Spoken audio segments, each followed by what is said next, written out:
வாங்க சார், என்ன வேணும்? அப்பா, எனக்கு பாப்கார்ன் ஐஸ்கிரீம் வேணும். இந்தப்பா தம்பி பையன் கேட்கறது கொடு.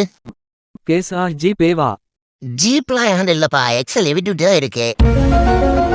சார், பாப்கார்ன் 1200 ரூபா, ஐஸ்கிரீம் 450 ரூபா சார். அந்த படத்துக்கு டிக்கெட்டே 100 ரூபாவா? பையனோட குஞ்சு சைஸ் கூட இல்ல அந்த ஐஸ்கிரீமா, அதை போய் 450 சொல்றீங்க?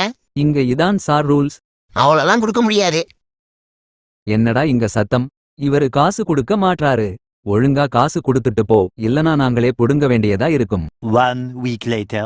சரி, இந்த ஹோட்டல்லையே சாப்பிட்டுட்டு போயிரலாம். டேய் நீயா? ஆமா சார், என் ஹோட்டல் தான். சரி, இலைய போடு. மாட்டுனாண்டா பம்பர் கட்டம் வந்தேன். வேணாம்பா, அவங்கலாம் பெரிய ஆளுங்க, அவங்கள பத்தி உங்களுக்கு தெரியாது. உன் அப்பன் யாருன்னு உனக்கு தெரியலடா. பில்லு எவ்வளோ? என்னடா 2 தோசைக்கு 1400 ரூபா போட்டிருக்க? தோசை 15 ரூபா தான். ஆனா அது ஊத்தி சாப்பிட்டீங்களா சட்னியும் சாம்பாரும், அது 250 ரூபா. நீங்க வச்சு சாப்பிட்டீங்களா வாழையிலா, அது 350 ரூபா. நீங்க உட்காந்துட்டு இருந்தீங்களா பெஞ்சு, அது ஒரு 500 ரூபா. என்னடா ரிவெஞ்சா? இப்போ நான் எடுக்கிறேன் பாருடா ரிவெஞ்ச். ஹலோ ஃபுட் சேஃப்டியா? இங்க கேட்டு போன சாப்பாடெல்லாம் கஸ்டமருக்கு போடுறாங்க, சீக்கிரம் வாங்க. ஆப்பு ஆண்டி வேடா.